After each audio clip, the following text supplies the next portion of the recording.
Welcome to the latest Cloud Robotics Working Group meeting. We're here with a couple of representatives, of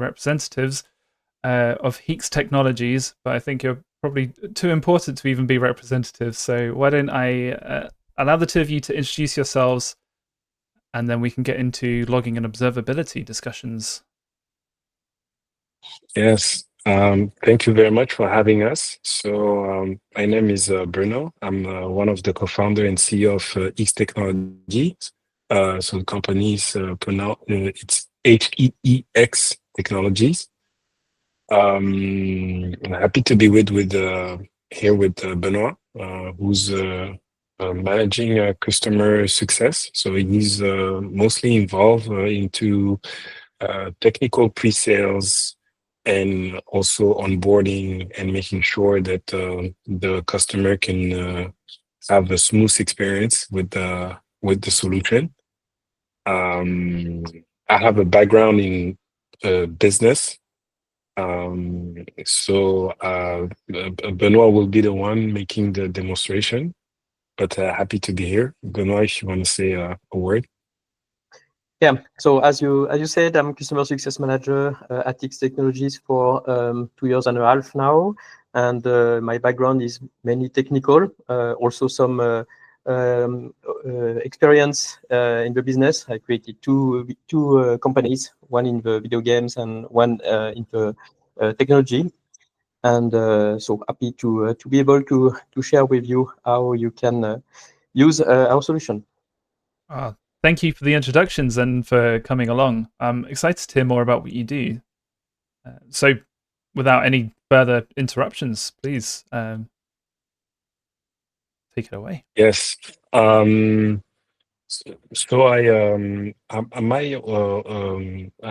wanted to showcase some slides. What do you think? Is it better or yeah? Okay. I'll try to go over them very quickly so we can get into the subject right away.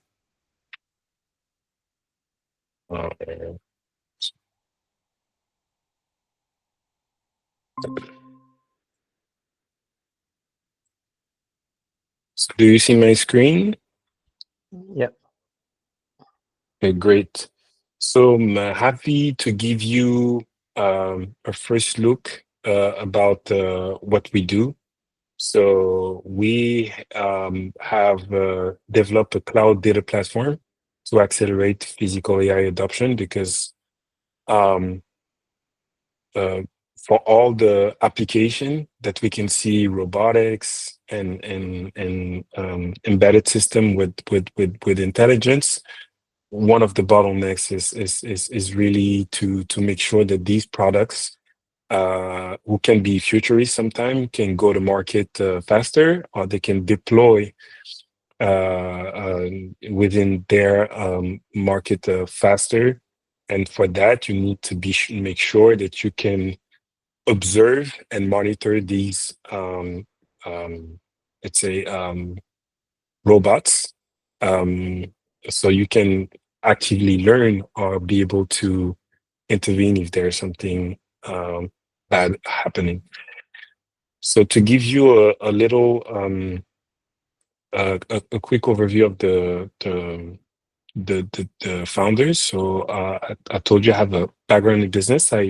My second company, and my co-founder Arnaud was the head of the robotics lab in Paris, in one of the top engineering school, Mainz Paris Tech. He holds a PhD in applied mathematics and has been working in autonomous driving, robotics, AI for more than 2 decades. So we have 10 million euro in funding. So we're still a seed company. So quite a large amount for a seed company in Europe. We are around 25 people. We started the company in 2019, but really launched in 2021, where we had our first investment, first employees, And our investors are French, but also international, with a German fund from the Netherlands, and Techstars, the American accelerator. And we have been we are very proud to have earned some awards in Europe regarding what we do. We are into autonomous systems because it's a very big opportunity. Most of the problems that we have in the world happen in the physical world. So being able to create an intelligence that can interact with the physical world is something that is that is a huge opportunity for the next 100 years. So it's the main of one of the reason why we are very interested to be innovators in this dynamic. There's a lot of commercial deployments that have been done in the last couple of years that you can see below. And we hope that we can be part of these deployments and making sure that we can make these happen, these markets reach their full potential. In this market, there's two, let's say, categories of people that we have identified. So there's the tech providers, the people that are building these technologies, and there's the operators, the people that are buying this technology and apply that to their business. And both has, let's say, different challenges, but face one common issue, which is the huge amount of data that can be generated by this system. So the fact that the system can be with different type of sensors, visual sensors, spatial sensors, radars, sonars, lidars, cameras, IMU, GPS. I mean, there's a lot of sensors that produce data at different rates, that can be that have to be synchronized and in order to be visualized and also used for different purposes. It's the fact that this data is heterogeneous and huge is creating a lot of bottlenecks. And weakening the possibility to scale these systems.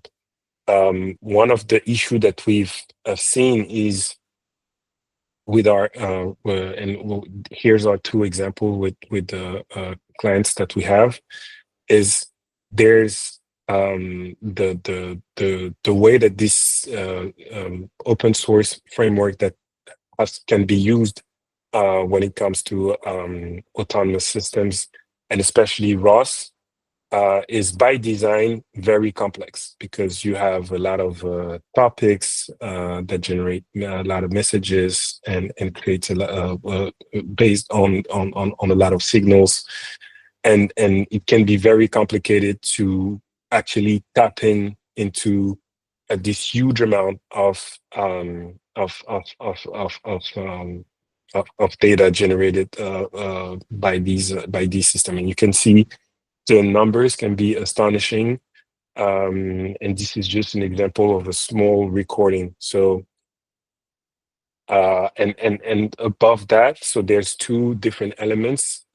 Is on the right, you see the learning curve. The more you collect data, the more you learn. But at some point you reach a plateau, because you need to learn from new situation, but you're still collecting the same amount of data. And to be able to find the long tail, the edge cases in the long tail of events, which is the events that it happens rarely, but and sporadically within this huge amount of data, is very complicated. So we came up with a solution that we call smart data. So smart data is the possibility to, instead of collecting all your data and then applying a lot of layers of softwares and algorithms and intelligence to get to the data that you need, you beforehand define a certain type of parameters that you going to monitor and observe, and then if the conditions of these parameters are met, you can trigger a recording. So instead of recording everything, you trigger what you think, based on what you need, can be meaningful for you, and this, let's say, makes the downstream more easy, because the processing is needs less resources, and then you can analyze and visualize more efficiently what you do. Technically, is what we do is, and this is the subject of the demo. So, for example, you have a recording. We'll index all the signals of this recording. And then you'll be able, on based on the list of signals that you have available, to decide which signal you want to record uh, uh, in correlation with either another signal or based on a threshold. Meaning, for example, if you want to record visual data based on the level of confidence of an inference, for example, and you can say, I only want to record if this object is detected above this amount of this threshold of confidence, or I want to record if I'm that a distance away of this object, for example. So instead of having to process all the signals, and there's a lot of signals that you don't need, because you know that you have some specific issues, and it might not require all the signals, you can decide to apply these rules into a certain limited amount of signals, and then only record these signals. So to summarize, is it's a different approach where these past, let's say, 20 to 30 years, we have been, let's say, pushed on big data, which is because I have all the data. I know that everything that I do is or I need is going to happen.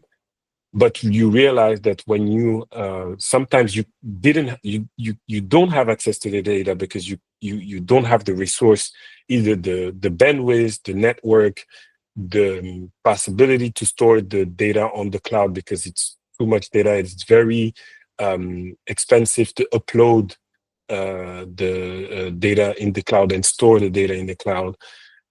Or if you have the resources to do that, you need a lot of people to collect that data, process that data, triage that data, and then visualize that data. And visualizing the data, it can be very resource intensive, because it's finding the needle in the haystack when you visualize something, it can be very tricky.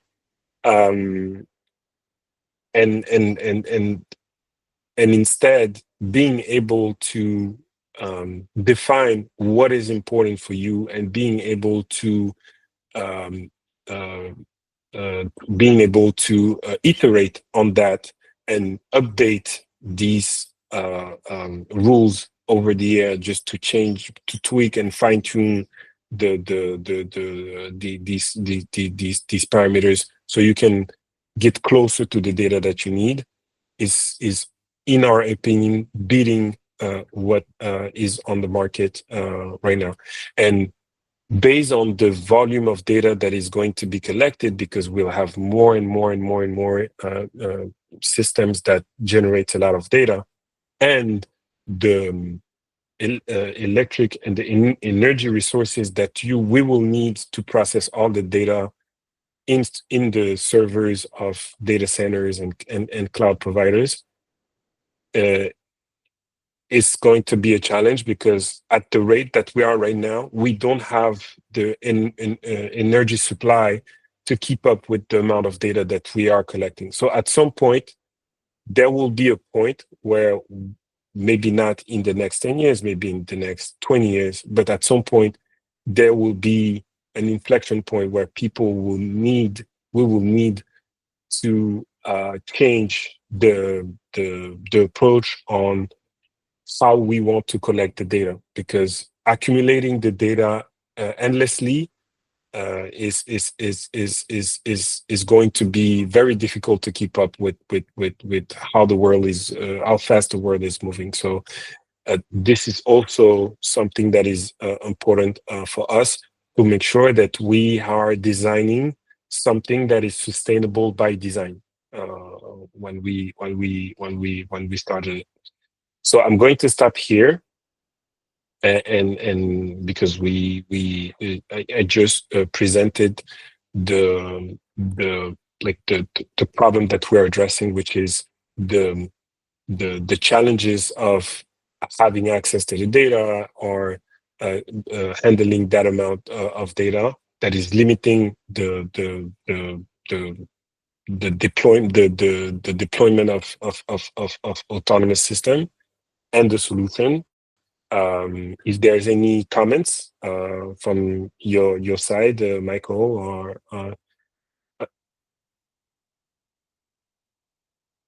So I had one question actually, which was from yeah. quite early in the presentation. I was curious that you listed the market caps of the 4 main areas of robotics, and you said your next focus is on logistics and warehouse, but it had the lowest cap, and I was wondering if there was a reason that you targeted that. Yes, so it's the lowest one, but it's let's say the fastest.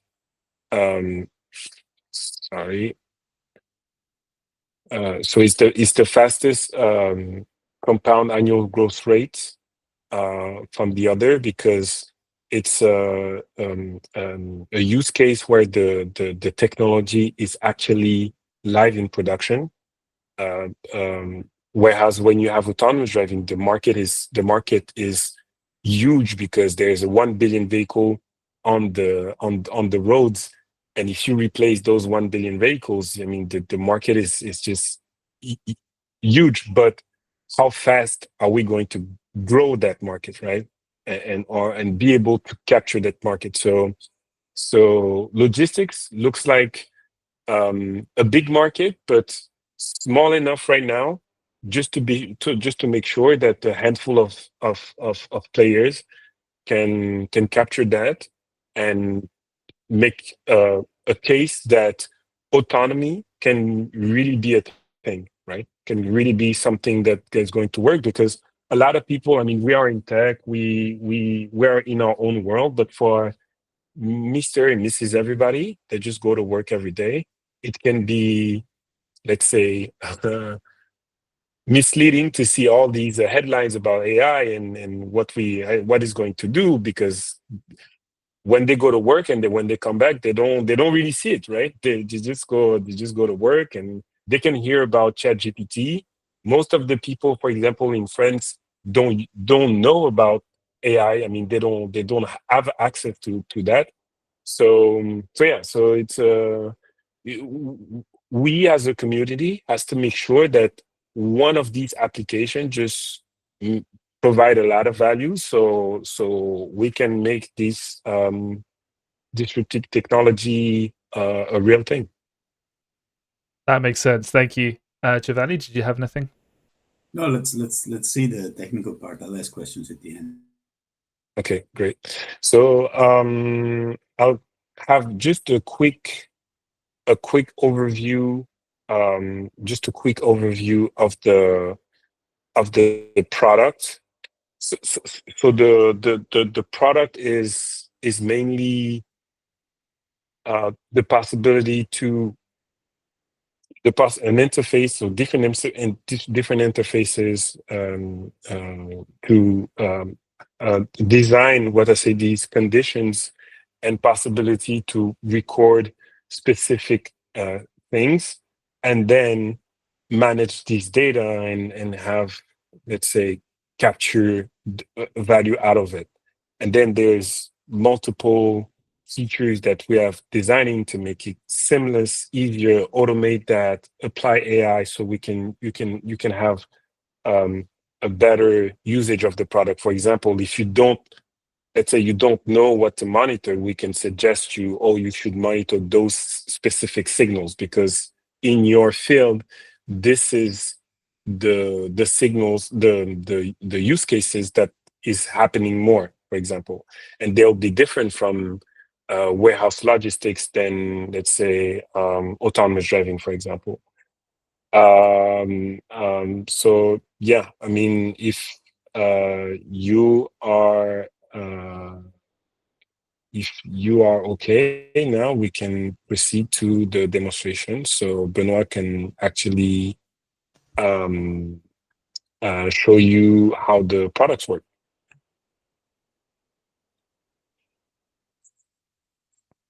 Okay, I will start to share my screen.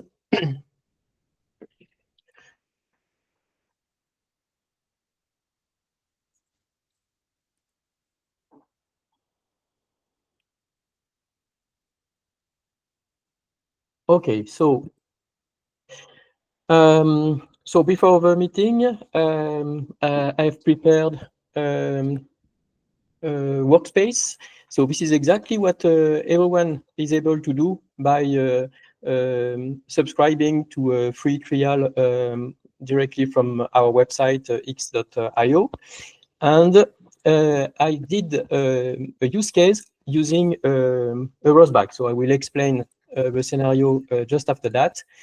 Just to present you the web platform, you can see a menu on the right. The first buttons are related to the operations. So it's for people who are not creating events, but who are looking into existing events generated previously. First, you start with a dashboard to remind you how many systems are connected with the web platform, how many triggers have been created, number of signals, and also implementations. We'll talk about that later. And on the analytics part, so you can see that it's very basic because I created it a few hours ago, and I've started to generate the first event. The idea on this analytic page is to use some filters to filter out the different events that have been generated on the web platform based on the calendar. So basically for July in this workspace. You can select also which system you want to check, triggers, so the scenarios. Priority is something you can define for every triggers, and then it will be easily identified on this page. And the labels is something that is free to use for the customers. It's possible to use your own labels on a system, on a trigger, on whatever, and then to use these labels to do your filtering. So for this page and for this workspace, I have generated only 12 events previously, and to do that. Sorry. The last page on the operation section is very similar. In fact, this is the full list of all the events that I have generated previously. and so it's quite similar. And if I open an event, it's possible to have some information about which system generated this event, which trigger also generated it, some information about the size of the recording that are attached to this event. And as I'm using Rosbag, we have generated MCAP file, and we are using, we have embedded the popular Foxglove viewer to visualize the data that have been generated. And for this window, the setup of a layout is based on some signals that I was using for this demo. One, to monitor a Boolean value related to the disengagement of a vehicle, and another panel to visualize the acceleration in the direction of a car. And you can see also the map. So it was the last event generated in the suburb of Paris, just there. And I'm sure maybe you can confirm, are you all familiar with the Foxglove visualization tool? Yes, okay, good. So, and you can see that for this event that has been generated, the size of this event, the length of this event is 20 seconds. We will see later with the definition of a trigger that it's normal, because I asked to record 10 seconds before the event and 10 seconds after the event. And the condition was based on this change of state for the Boolean value of the disengagement. That's why it's in the middle. Okay, so I will close this page. And now I will talk about the resources section. So this is the place where the people were defining the scenarios. So it could be different from the people who will see the results. Will define the systems, the data sources, the trigger, and so on. The system, so basically it can be a robot or vehicle, whatever. And after that, this is the seed where we start to generate events. So we define a system. So for instance, I defined a replay system. Then we need to declare all the data sources that are available for this system. So basically, what I did was to use the types of the messages that the ROS framework is able to produce with this vehicle. And we are proposing a solution, a command line interface, to automatically upload this data source into the web platform, which is something convenient, because you can see that we have 57 signals that were imported, coming from 4 topics. So even if it is very small, it can be complicated to fill everything by hand. We are proposing different ways to create a data source. So if this is a data source very basic, you can do it directly from the web platform. You can also use the CLI to script it, and then to import a scripted data source directly with the CLI. Or we have a command line where we can use an MCAP file or DB3 file, and then the list will be generated. This is what I did previously. Maybe I will do it again later. And once this data source has been imported, then we can define the triggers. So it means the scenarios based on the signals that are available in the data source. And for instance, I have created two triggers. One based on a threshold on the acceleration, so the linear acceleration in the x-axis, above 3. I will show you why. And once this condition is true, then I record these 3 topics. So this is directly the topics from Ross.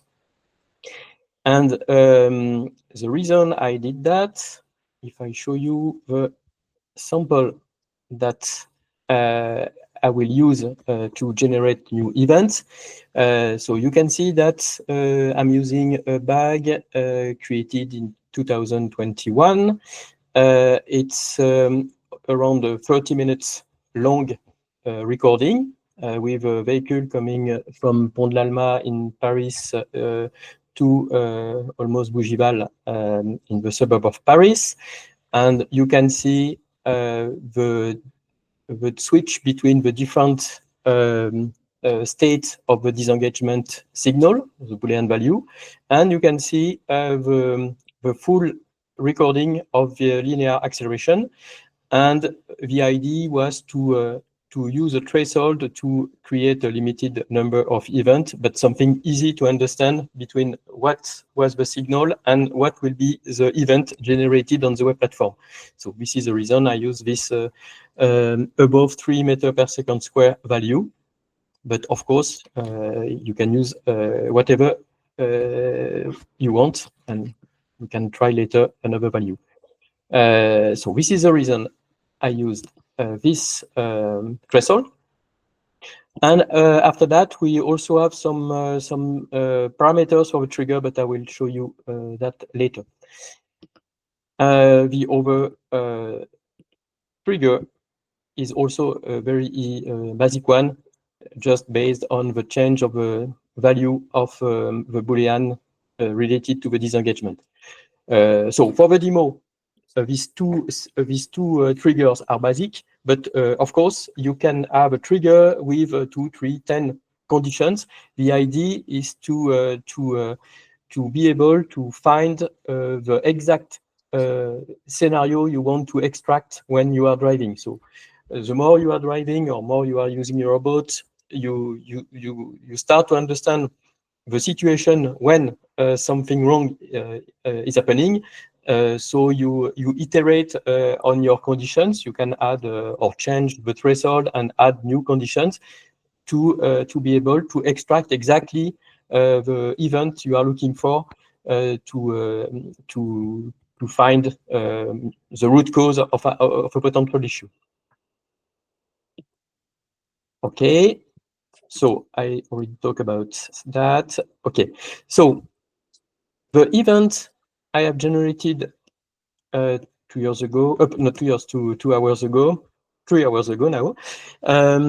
So the idea was to do a replay of the bag. So the use case was similar to a real-time use of the solution. It means that you can deploy an agent, so a piece of code directly on your robot or your vehicle. And what I was using this morning was a solution we have released recently called Resource Data Automation, which is a way to extract event from a ROS bag without any line of code. The idea is that we have done 2 built-in agents, one for the monitor and another one for the recorder.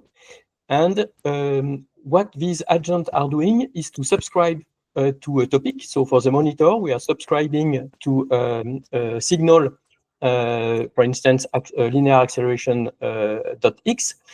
And in the recorder, we will subscribe to a topic. And as it is a built-in agent, so we are providing the code for Ubuntu 20, 22, and 24. There is no need to code anything.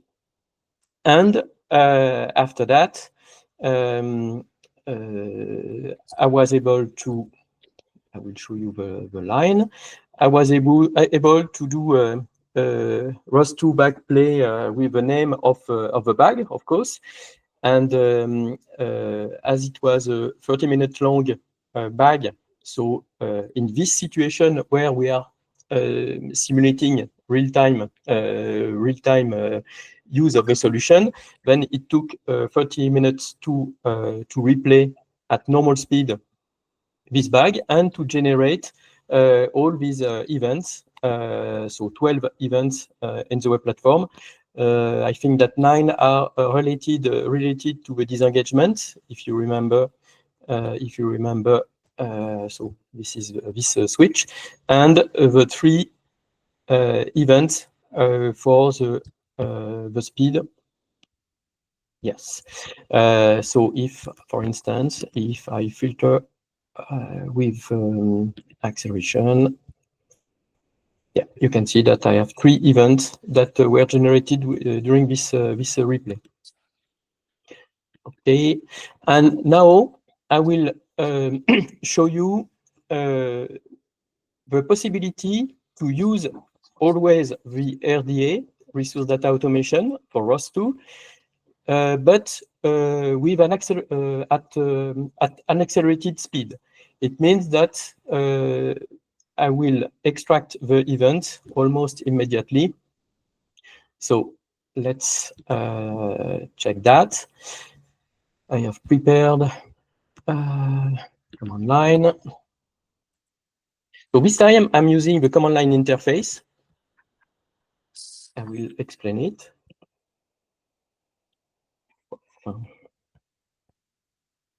Oh, yeah, we'll use it where maybe yes.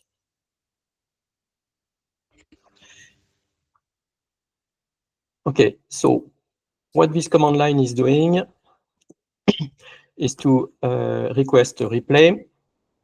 It will launch Docker to do the job. API-T is of course for security, and be sure that I will revoke this API-T just after the video. The system ID, which is something that is provided directly from the web platform. You see, I will use this system ID. So it starts with a BF9, and then the path for the bag. Okay, and by doing that, just be sure. Okay, let's try it. So what will happen is that Docker is prepared, and then the agent is deployed directly inside this Docker, and then when it will be started, the events will be extracted from this bag, and the ID of this specific SDK replay feature is that you can use your own bag to do that. So for my example, I identified the bag I wanted to play, but now you can see that the process is running. Remember that it was a 30-minute long bag, and now it says that it's over. So I will go back to the web platform in the smart data place. Okay, and you can see now that we have now 24 events. As we are replaying a bag that was in the past, in fact, these events, so the last events, so the new events have been generated with the timestamp of the bag. That's why I showed you before that it was a bag recorded in 2021. Okay, and now I can see that, for instance, for this one,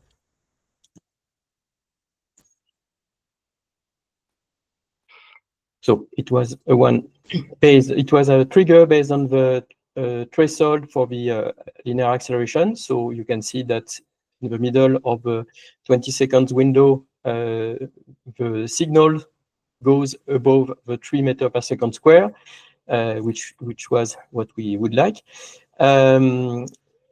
So as you have seen, we were able to extract the same event extracted earlier today, but quite quickly, I think it was more 30 seconds or 1 minute instead of 30 minutes.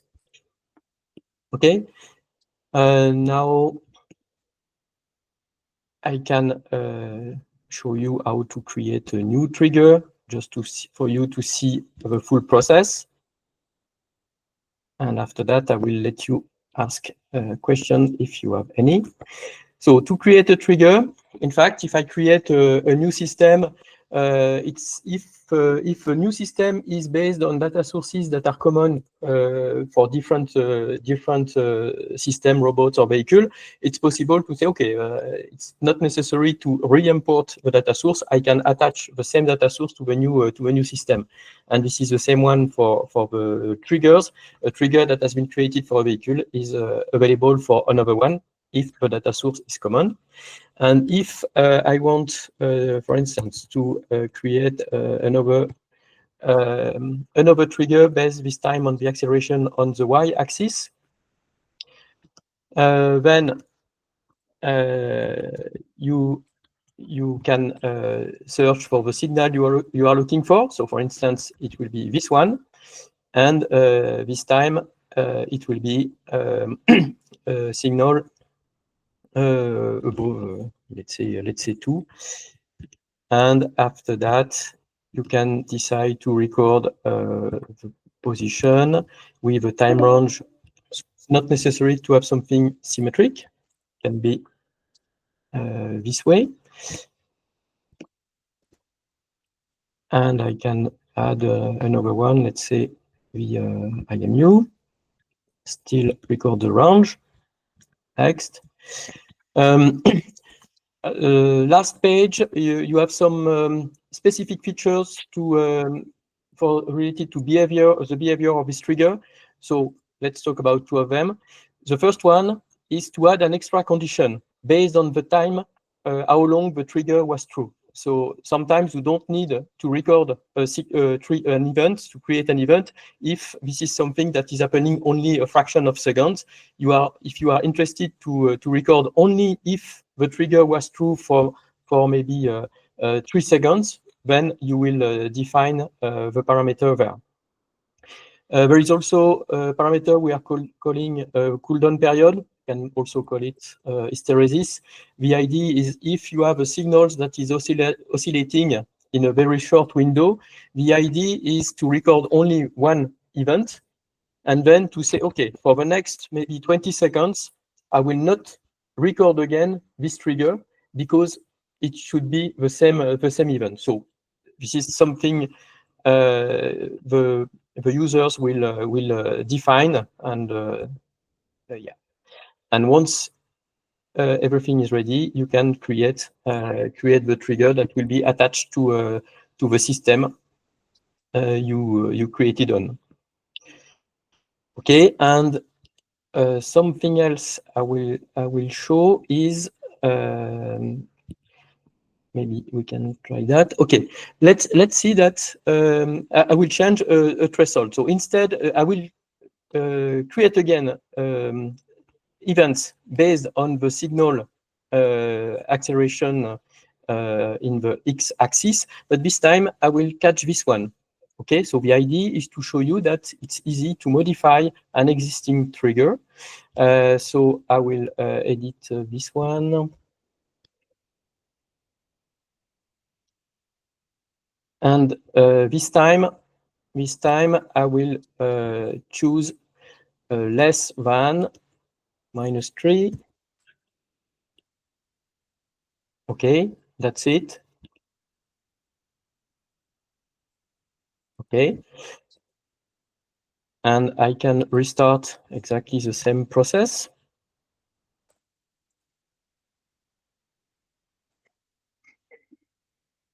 So during this process, we will be able, so the agent that is deployed inside the Docker will communicate with the web platform to see that the configuration has changed, and then the configuration will be downloaded into the Docker, and the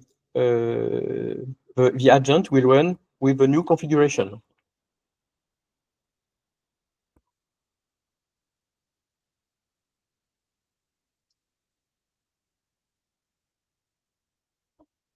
Okay.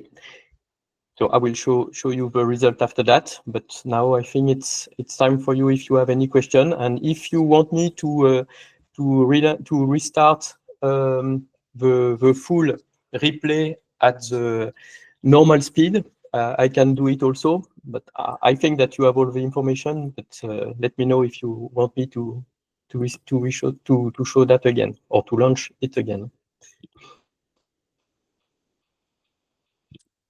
Thank you for the demo. I've been listing questions as I go, so I'll try not to ask too many. This is a bit of a habit of mine. I have to go through my questions afterwards and figure out what the important ones are.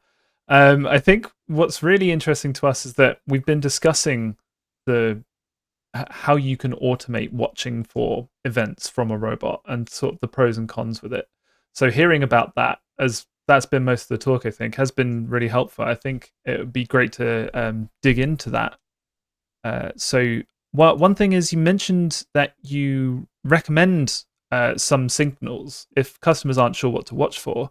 What kind of signals do you recommend? What kind of events do you think are the most useful to process from what you've seen?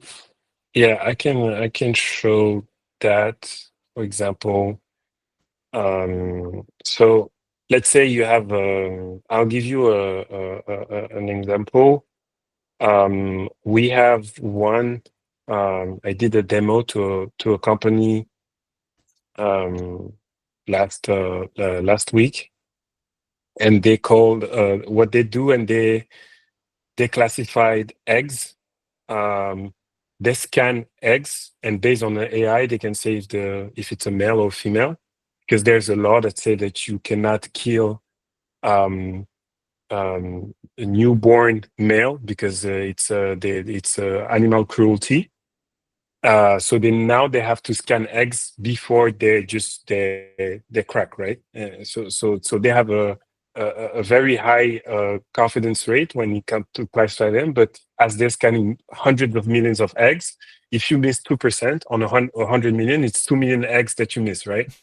So just to give you an example, let's say, okay, I'll just present Benoit just to show them. So they'll say, okay, we have a bunch of systems that can do MR, and they say, what can we monitor, right? So we said, this is all the monitors. So this is AI based, right?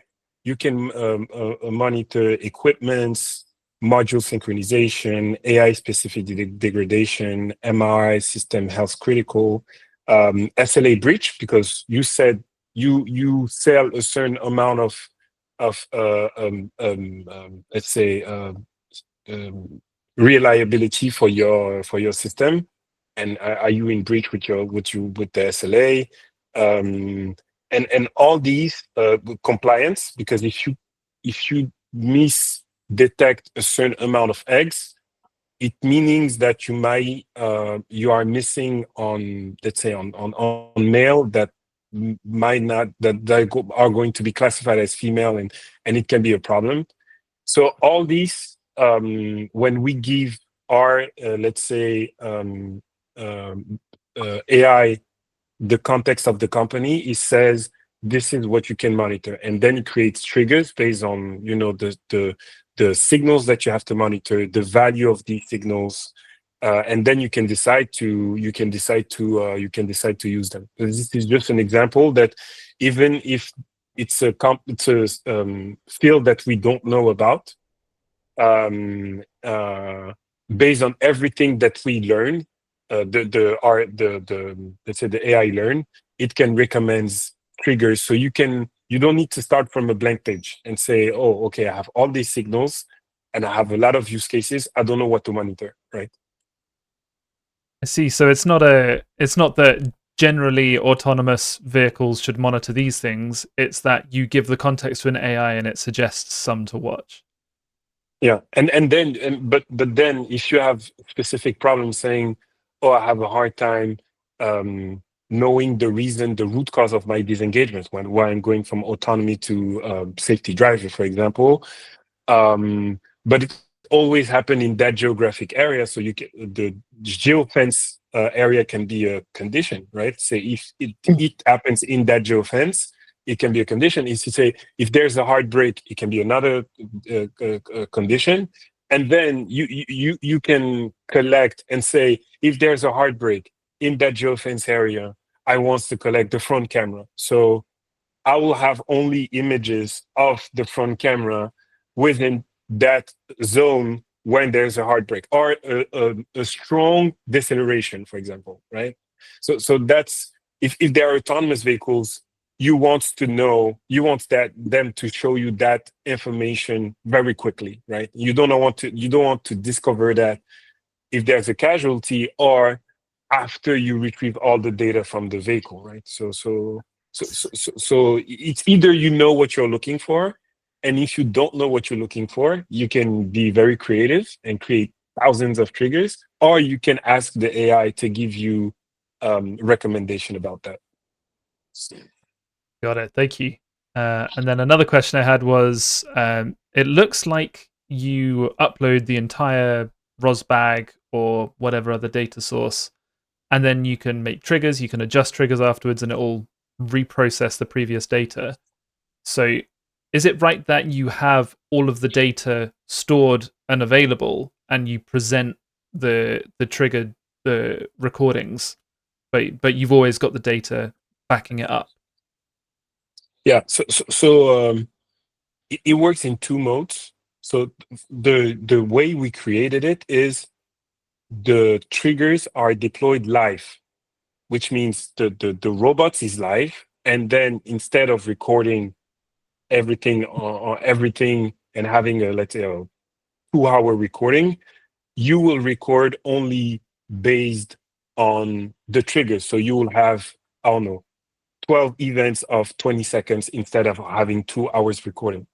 But then when we talked to people, they were like, okay, we already have existing recordings in our database that we might want to, let's say, extract events from, and then see how we can create triggers for the live robots. Like meaning like we'll work with all existing recordings, and then we'll move to the edge, right? So we designed that solution. So people that don't want to deploy the triggers at the edge when the robot is live for whatever reason, and they only want to do it in existing recordings, we will take that 1 terabyte, 100 gigabyte recording and then slice it into, I don't know, 20, 100 events. And then you'll be able to have a certain amount of events, data sets with events based, let's say, sorted by triggers. So one trigger is, I don't know, 100 event. A second trigger is, so it's going to be, let's say, and then you can download that and give that to machine learning operation, and they can just train based on the data recorded from the trigger, right? So the market always doesn't always work like you want. So we push for edge deployment, but people, they're very cautious. They be like, okay, let's do that on existing recordings, right? Yeah, so I raised the end simply because you're also recording something 10 seconds before I detect a threshold, which means you're recording before, or the agent is. We have a cyclic buffer. So it means that even if we are deploying the agent directly in the robot at the edge, then we keep the messages that were read into this cyclic buffer, and then it means that when an event occurs, we still have the messages ready to be recorded. So it's just a small window. Just so you know, the meeting cuts off, as in it kicks us out in 1 minute. So I wanted to say right now, thank you for joining us for the really interesting demo. I've still got a bunch of questions that unfortunately I don't have time for. So with that said, you can ask them offline and put them in the blog post. Exactly, yeah. If you've got anything else, Giovanni, the last minute is yours. No, it was very, very nice demo, guys. Thank you very much. Very interesting also to see the Docker container running things locally and generating events.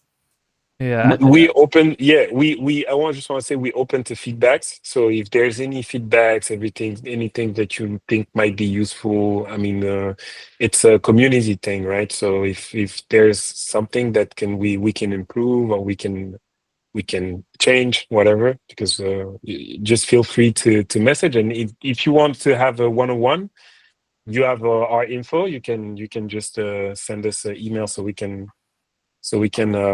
stay in touch or have a second call together, Giovanni or Michael, if there's other questions. And you can test directly the solution by creating a workspace directly from our website. Thank you. Remember to delete the keys. Yeah. Thanks for pointing that out. All right, thanks again, and let's wrap up there. Bye. Good evening. Bye. Thank you. Bye.